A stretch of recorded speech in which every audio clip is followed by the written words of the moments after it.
gamers, welcome to the Secret Levels podcast. We're hoping you're ready to hit A at 3, 2, 1, go! Well, you failed. You didn't get the turbo boost, man. Come on, what are you doing? I'm player 1, Toby. And I'm player 2, Goobz. And we do a retro review show covering all your old favorite video games and not so favorite games. And sometimes new ones too. We go all over the map. And today, we're going to be talking some Nintendo 64. Nintendo 64. Get in hand. Woo! And we're going to be talking some of that Diddy Kong Racing. Oh, that DKR. Woohoo! Here comes Mr. Tiki Talk. Yeah. Fucking cocksucker. So, I said let's just jump right into this because this is one of my favorite racing games. I didn't tell you that. Oh, really? Yeah, I didn't tell you that. Going into this no, you didn't. playthrough. So you're gonna have a little bit of a higher thing than me. I'm yeah, guessing. When we get to the nostalgia. Yeah, when we get to the end, my rating might be a little skewed. But this is one of my favorite games because I played Mario Kart on the Super Nintendo, but I never really played Mario Kart on the 64. Oh. It was always Diddy Kong Racing. Like it was. See, I'm the opposite. I played Mario Kart 64 a lot more than I played Diddy Kong. I had both. See, and I think most kids played Mario Kart for the 64. Like, that's where everyone gets their nostalgia from, Mario Kart. Mine is, like I said, of course, from Super Nintendo. But I was a big Donkey Kong fan. I love the Donkey Kong. They're kind of almost one and the same. Yeah. At the base core of it, like, Mario Kart has more levels, I think, than Diddy Kong Racing, but it's pretty much the same thing. I like the weapon system, but we'll get into that, like, shortly. Right. So, anyways, let's jump into it. This game was released November 1997 and was published by Rare. Basically, it was released on the Nintendo 64. One of the better game companies for Nintendo 64, Yeah. kicking out banger after banger. Yeah. Rare is the ones that put out Banjo-Kazooie. Perfect Dark. Yeah, Conker's Bad Fur Day, which we'll get to all the Easter eggs in this game in just a Donkey minute. Kong 64. Yeah, they also actually did the Donkey Kong Country games, too. Yes. They're all over the place. Yeah, so they had a good relationship. And Killer Instinct. Yeah, Killer Instinct. Sorry, this is talking about Rare the whole time. Yeah, they had a good relationship with Nintendo and published a bunch of games for them. This game was also ported to the Nintendo DS, and it's got all new cutscenes and all new challenges, and it's kind of a different game from what I understand. I haven't played it yet. No, I haven't played that version of it myself either. Here's a quick question about Rare. Say they're making that N64 classic that's going to be coming out, right? Yeah, if they make one. Yeah. Yeah, if they make one. This is all just hypothetical talk right here.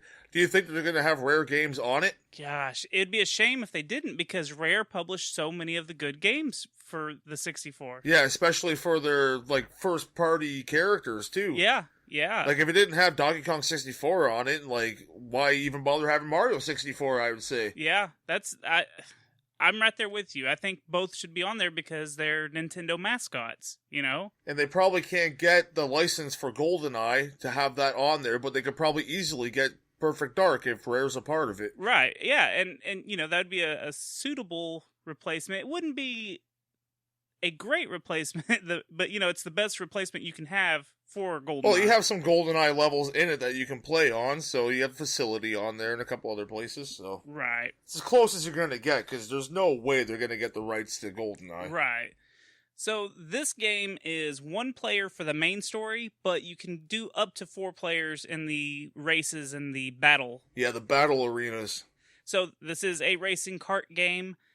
That's all you do. Whoa, it's not just a racing kart game, my friend. Yeah? You can also be a hovercraft or an aeroplane. But let's be honest, no one picks the hovercraft. Never pick the hovercraft unless it's a... Why not? Hovercraft is awful unless it's in water. Yeah, well, that's what you need it on. The steering on it, I was playing with Ripken for a bit there, and he's like, dude, what the fuck? Just going all over the place. But then once you get the hang of like when to drift and stuff like that, it works out pretty good. Right. I thought the airplane was going to be trash. Like, you play these games as a kid, but sometimes you forget how hard the controls are when you get into it. So I'm like, okay, well, let's try the airplane. And I'm just like, okay, it's not too bad. Like, It has the up and down, and Yeah, no, the airplane's got a pretty good, solid flying system. You know, it's pretty straightforward for the most part. You know, there's nothing tricky with it. It's just that hoverboat or the hovercraft thing. It's loose and feels like you're sliding all over the place. It's crazy. And the kart's a kart. Yeah. It has that, it drifts really well. You can get that Mario Kart drift, that's what I call it, when you hit the R button, the R shoulder one, and then you can get the right into the turn, just to get your... But if you hold it too long without wiggling back and forth, you'll wipe out pretty much, and you spin out like you hit a banana. Yep. You want me to tell you about the story? Because there's a story. I didn't realize this. Yes, there is. As a child, I had no idea. It took me... It's about our friend the tiger. Yeah, it has to do with the tiger. The story takes place on Timber Tiger's Island. He organizes a race, but is invaded by a pig wizard from space named... Intergalactic Pig Wizard. Oh yes, Intergalactic Pig Wizard. What would his name be? Whiz Pig. Man, that's so metal. Yeah. Welcome to the stage, Whiz Pig. How's there not a band named Whiz Pig yet? I think that's what we're gonna do, and just cover video game songs. So, Whizpig comes to the island and attempt to take it over. He also turns the 4 guardians... Oh, wait 1 second. While we were on talk about Whizpig, shoutouts to Richie the Whizpig. From the Best Darn Pig? Diddly? Best Darn Squeedly. Yeah, the Best Darn Diddly review show. Go check that out if you like The Simpsons. Richie the Whiz Kid.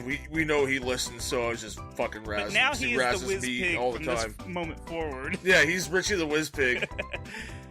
Feel free to tweet him. Richie the Whiz Pig. So, the Whiz Pig also turns the 4 guardians of the island into his henchmen. The best racer on the island, named Drumstick the Rooster, challenges Whizpig to a race for the island, but ends up being turned into a frog. Because the Whizpig is magical. He's a wizard. Timber then asks his friends to help Diddy Kong, and Diddy Kong recruits Conker the Squirrel and Banjo the Bear. One of Diddy's enemies, Crunk the Kremlin, follows him as well. They are also joined by Tip Tup the Turtle, TT the Stopwatch, Pipsy the Mouse, Bumper the Badger, and Taj the Elephant Genie. And basically the heroes are trying to win races to force the Whizpig back to his own world. If only wars were fought this way. with race cars. Yeah, it's all like wacky races and shit. That's exactly what it is. It's wacky racers. Oh my gosh. So, this game... You know what? I didn't realize how long it took to beat this game, and even in my recent playthrough, I did not beat it because it was a lot more time than I remembered. There's so many little things and time trials and collecting balloons and then once you beat it, you gotta go back and play fucking reverse tracks. Yeah, you really have to play each track like 3 or 4 times to complete this entire thing. So sometimes with different vehicles. Yeah, and it's collecting different items. So this game will take you anywhere 8 hours to 14 hours to beat, and it's possible it could take you 16 to 24 to complete it 100%. Woo! So you're going to be putting in some time. Some TT time. Some TT time. Okay, so let's talk more about the gameplay. We've been touching on it here and there. If you've ever played Mario Kart 64, I think you're going to compare it a lot to that right off the bat, right? Yeah, but a little looser. Mario Kart 64 to me is perfect. Like, the controls in every way are perfect. This is tight, don't get me wrong. I'm not knocking the controls on this game one bit.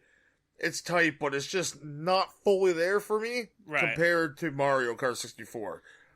There's a few different buttons. The right bumper, like you were talking about a minute ago, it's more of a brake, isn't it? Instead of like a jumping or a hop. Because can't. Well, yeah, you can't hop on it, but it puts you into the skid or the drift. Right. So it is kind of like an e-brake, some would say. Yeah, it isn't. See, like I said, I'm not really well versed in the Mario 64 or Mario Kart 64. Did that one have a hop kind of on the right bumper like the Super Nintendo version? I think so. I'm not 100% sure. I haven't played Mario Kart 64 in a bit myself. Right. But I know it definitely puts you into the skid like every Mario Kart game does. And they normally do jump into the skid while they're going. Right. There's several different weapons that you can get throughout the track. You can get boosters. You can get like an oil slick. You can get rockets. There's Yep. a magnet to magnetize closer to the person in front of you. There's a couple of different things you can use. Each one is represented by a colored balloon. So if you get a red balloon, that's the rocket. If you get a blue balloon, that's the boost. Yeah, green balloon's the oil, Yeah. and the yellow one's the magnet. Yeah, I think so. I can't remember off the top of my I head. could be wrong, but I know there's a hey, rainbow we one. only research these games. There was a rainbow one, but I can't remember what it did. But Random. oh, is that what it was? Yeah. So if you get two red ones, if you get a red one, that's one rocket. If you get two red ones, it's a heat-seeking rocket. Yeah, And and then- if you get a third one on top of that, you get the 10 rockets. And then you can if you go and, like, you have 2 left, you hit another red balloon, you stock right back up to 10. So yeah, you can power up your power-ups. It's pretty neat. I like that system. I thought that was Yeah, it's really nice to cool. have a stackable weapon system. It's pretty decent. So like if you get 2 boosts, the boost is a little better. If you get 3 boosts, it's like you strapped a rocket ship to the car and it throws you forward. Yeah, it definitely takes you on a ride. So there's some cool things that aren't kind of Mario Kart-ish. I mean, there's enough that separates this world from the Mario Kart world. Oh, definitely. There's a world. Yeah. Well, let's talk about that, the world. Because when you first get into the game, you're not like starting out on a track. You are starting out on this little island right dead in the center. Man, your buddy, the elephant, comes and sees you. Yeah, and he tells you what's going on. And what's really cool about this game is there's not a bunch of tutorials. You'll see this all over the internet. People praise this game because there's no tutorial system. It goes straight into it because it shows you the balloon right in front of you, and you have to drive forward to get it. And you drive forward, and it kind of points you in the direction that you're supposed to go to the first world. Once you get up over the hill, you see the door that has 1 balloon on it, so you know you can enter that. So it kind of teaches you everything you need to know about the balloons right there. So it gets praised, like I said, a lot because of how simplified it is. On the DS version, I heard that it's like a 6-minute intro. Really? Yeah, and then there's... On how to race a car? Yes. It's like a 6-minute intro and then a tutorial. See, that's where you can see the generation going downhill. Yeah. How about we touch on the music a little bit? What do you think of the music in this game? The music is what you expect. It's colorful, like, not colorful. It's joyful music. Like, it's really upbeat. I found it, like, I don't know, kind of energizing. It makes you want to race. Yeah, no, it's very happy music. It sounds like it's a good time. Like, everything about this game is a good time. Like, it's got bright colors. It's got, All the characters are fucking really cute animals until they start pissing and making poop monster jokes. That's one character in particular. Yeah. Let's talk about that real quick because there's. Did you want to say anything about the music? I think the music's great. Like, there's a couple of the tracks that I really enjoy the music on, but that's probably because it's the nostalgia thing. I played it so much that music. Yeah, it gets stuck in your head. Yeah, no. So like when I hear the first couple of worlds, like I really dig it. I do. I don't think it's terrible. And that's sometimes all it takes is just to suck you back in. It's just the music alone on some of these games. It's just like, oh yeah. And then the problem I've been having, you might be having this too, days after you're playing, you'll still have these fucking songs stuck in your head. And people are like, what the hell are you humming? I'm like, oh, it's from Bobble Bobble 2. Yeah, no, it's the same way with me. Even though that would never happen. No, not Bubble Bobble 2, no. But no, this game has some pretty good music. I was pretty happy with it. The characters, though, let's talk about the characters because we get 2 cameo appearances by 2 characters that hadn't been in any other games yet. Yeah, which is weird that they got debuted in this game. Well, I've got a reason for it in a little while, but we see the first appearance of Banjo from Banjo-Kazooie. That's weird it doesn't have a Kazooie on him. Yeah, I don't know. They could have had him sticking his head out the backpack or whatever. Yeah, they could have. It would have been cool. Or maybe they're trying to keep that a secret.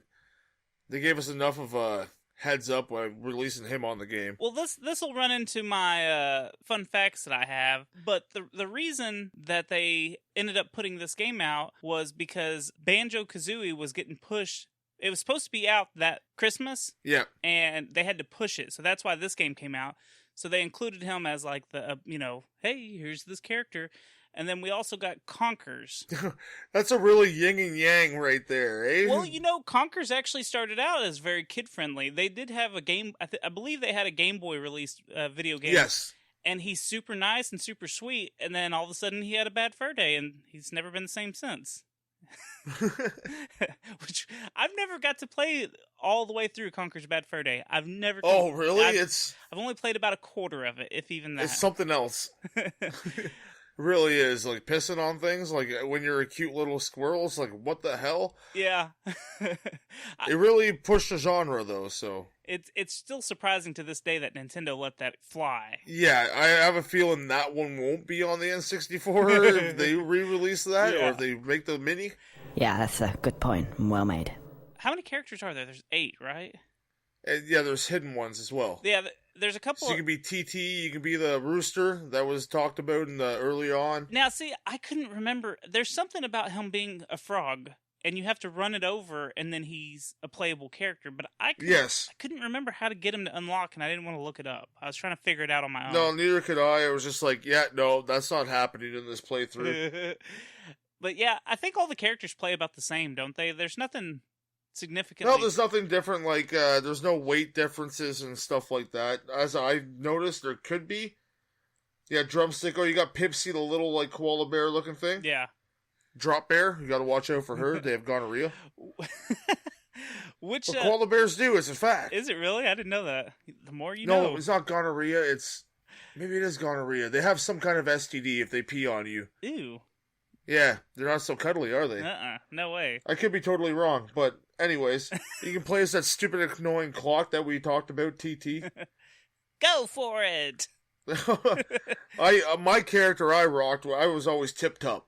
Oh, really? See, I was about to ask which character you like to play. I always go for green people. Like, I'd be Yoshi in Mario Kart or Koopa Troopa. Like, oh, okay. Either turtles or green.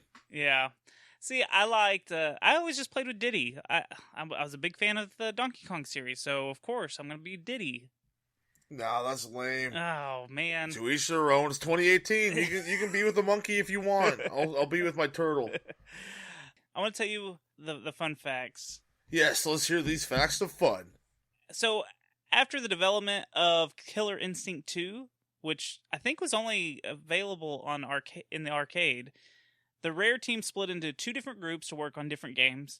One was going to work on Killer Instinct Gold, and the other to work on a real-time strategy game with a caveman/time travel theme. It slowly developed into something different called Wild Cartoon Kingdom, which I didn't know what that was, and I couldn't find anything else on it.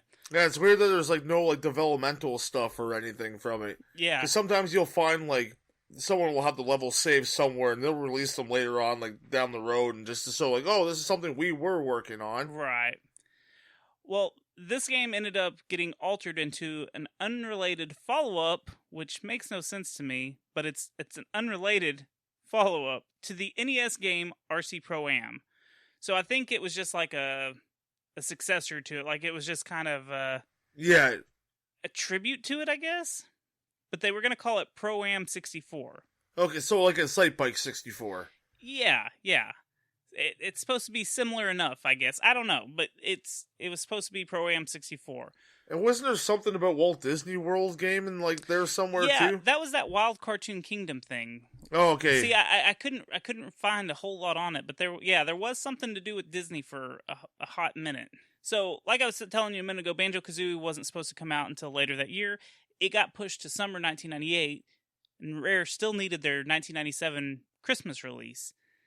They were afraid that Pro-Am 64 didn't have enough character to grab the customers, so Nintendo offered them to use some of their characters, being Donkey Kong characters. Okay. Being one of them. Yeah. Well, I think they were pretty open to just letting them use whatever Donkey Kong characters they wanted. Okay, that would have been cool if we got Cranky Kong and yeah, I think so too. All of the gang. That would have been so cool. But I guess it's kind of one and the same. You're all a bunch of monkeys driving around, right? Right.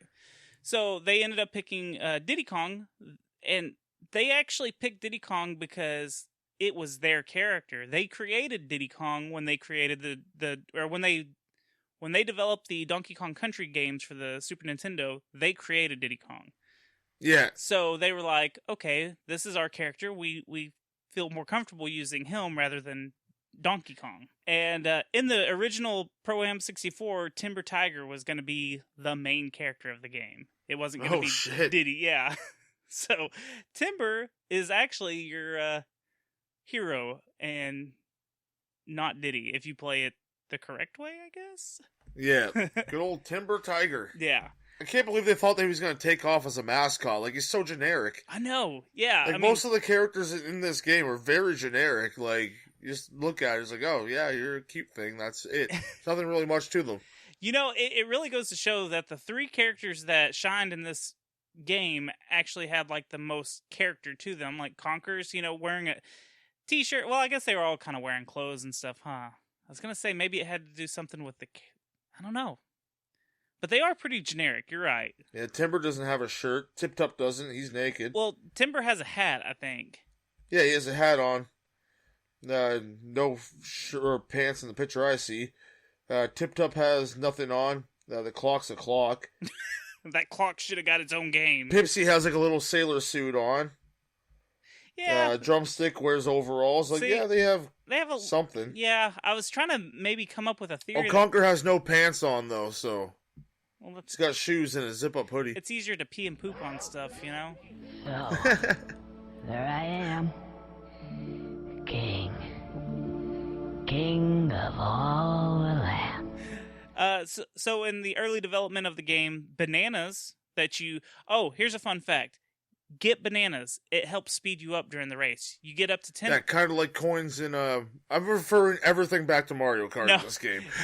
I'm sure a lot of people understand, you know, the comparison anyways. Yeah, so when you get a banana, it speeds you up a little bit, and you can max out at 10. That's how you get to your ultimate speed, but you can keep getting bananas. Because you will lose them when you get hit by rockets and crap. Yeah, you will get fucked up all sorts of ways in this game, Yeah. or by yourself just by driving the hovercraft.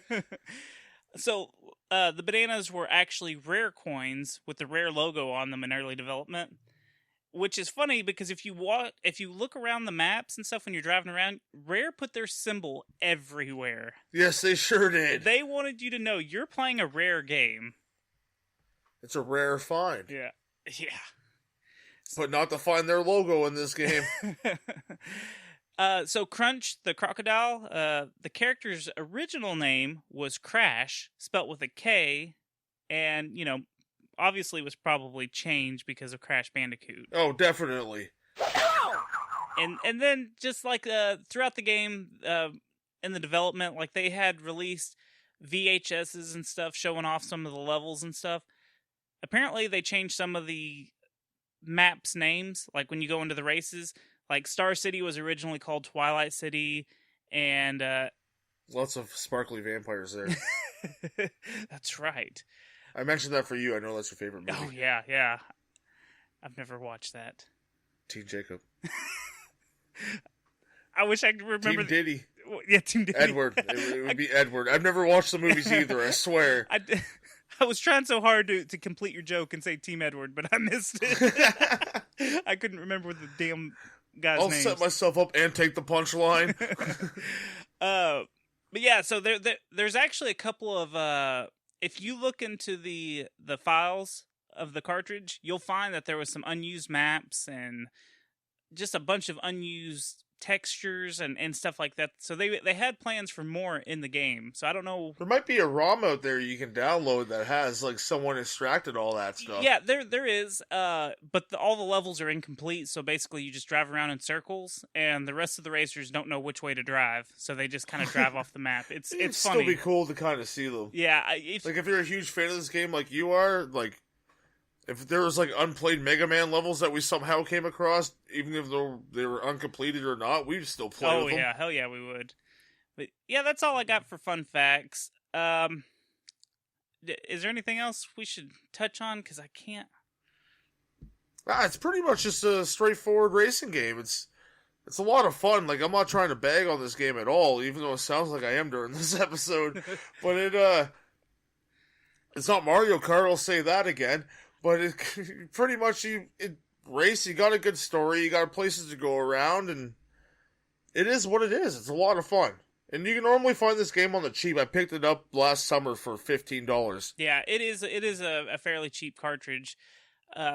I do like the multiplayer battle modes. I didn't get to play... See, I didn't have a chance to relive it like that. We were just doing the races in story mode, pretty much. You have to unlock them. I believe you have to find the keys in each level. Or in one level. Oh, that's right, yeah. There's a lot of unlockables. There's a lot of stuff you have to collect in this game. Yeah. This game is definitely, if you're a completionist, I try to be with most of the games that we play here, but this one just has a lot to offer. Just like, nope, that ain't gonna happen. I wish you would have got a chance to play those with Ripken, because those are super fun. I have a good time playing those anytime I get, even with the computers. Like I'll just play me versus the 3 computers, and it's a good time. I'll have to go through and experience that with both of my wives. Okay, so I think it's time for the rage meter. Oh, come on! Okay, so what do you give it on a scale of 1 to 10 for the rage meter? How pissed off does this game make you? Well, it gets a little bit difficult, or any racing game when you get fucked up and you're in first and you get smashed by 13 weapons in a row. Homie Rockets is coming at your butthole, just like, oh my god, what am I? I'm not into porn right now. Stop trying to penetrate me. And you get like shot up in the air, then someone lands and they shoot their oil on the floor. You hit that, you spin out, and there are magnets sucking you to fly ahead of you. Yeah, no, it's not frustrating at all, Toby. I'll give it a 6.5 just for the weapon fuck around that I had to deal with at certain times, or my own stupidity. You just like, oh, this was like a shortcut. Yeah, no, that's not a fucking shortcut, you dummy. Like, you're stuck in a hole now. Ooh. Are you sure you just want to give it a 6? 7.5. There you go. You sounded pretty upset about it, so I wasn't sure if that 6 was too low. Oh, was that too much? Do I sound angry or irritated at the moment? No, not at all. I'm fine. Well, okay, so I'm gonna say the first part of the game, when you're not collecting shit, when you're just doing the races, you got a steady 3, yeah, that's fine. 3 or 4. But as soon as you start having to collect the coins, and you have to collect the coins and win first, so it's a major bitch and a half. And I'm going to give it a 7 on frustration when it gets to that point. And some of the races, the fucking octopus. I did that race about 37 times. Yeah, his 8 arms of fucking shit. My God, he was so stupid hard. Like, it didn't... They have 8 arms, not 6, right? My 8-year-old walked in the room and was like, what are you doing? And he sat in here and watched me for like 15, 20 races and just kept cheering me on. You can do it. And finally I did it, and we both cheered, and I realized we are kind of silly right now cheering over this old game. Oh, good old Bubbler got to you, eh? Oh man, he got me good. He got me real good.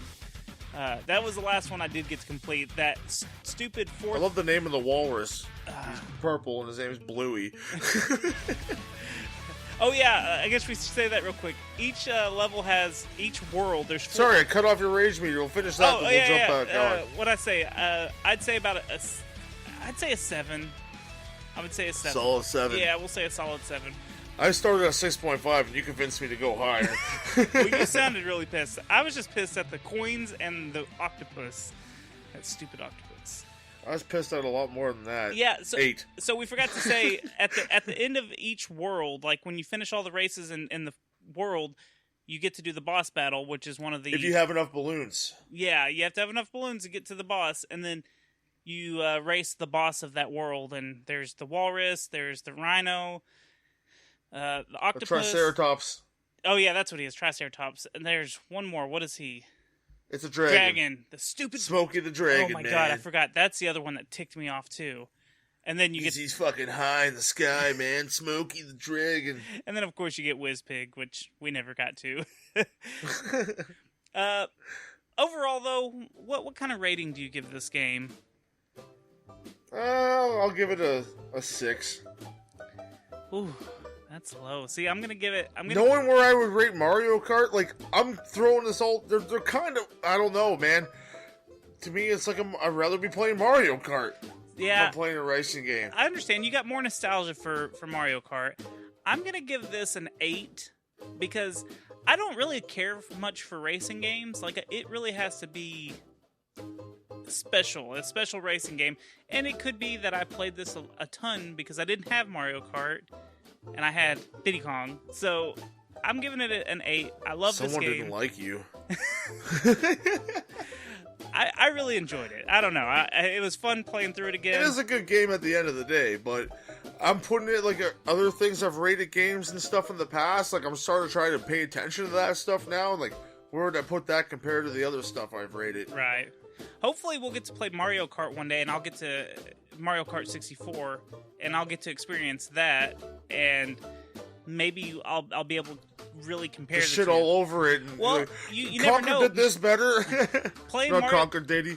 Playing Mario Kart 64, I may, give Diddy Kong a lower rating, because I don't really have much to compare on because I never played it. You never played it at all? No, I mean, I played it once or twice, Like but it didn't passing have at my a Diddy friend's Kong house? button, so I was pissed off immediately, and I was like, Diddy Kong's better. DKR did it first. Finish him. Will you give us some of your Twitter and other info for stuff and stuff? Yes, I will become the pitch man right now. The pitch man is me. Hey, you guys know I'm Goobz, and you can also find me at the Derailers on Twitter with my wonderful wife Jenny Bean and my best friend Ripkin, and we sit down and we shoot the shit. We don't really talk about anything, but we talk about everything at all. And this train just runs off the track all night long, any day of the week, whenever you want to listen to us. We'll be there waiting for you.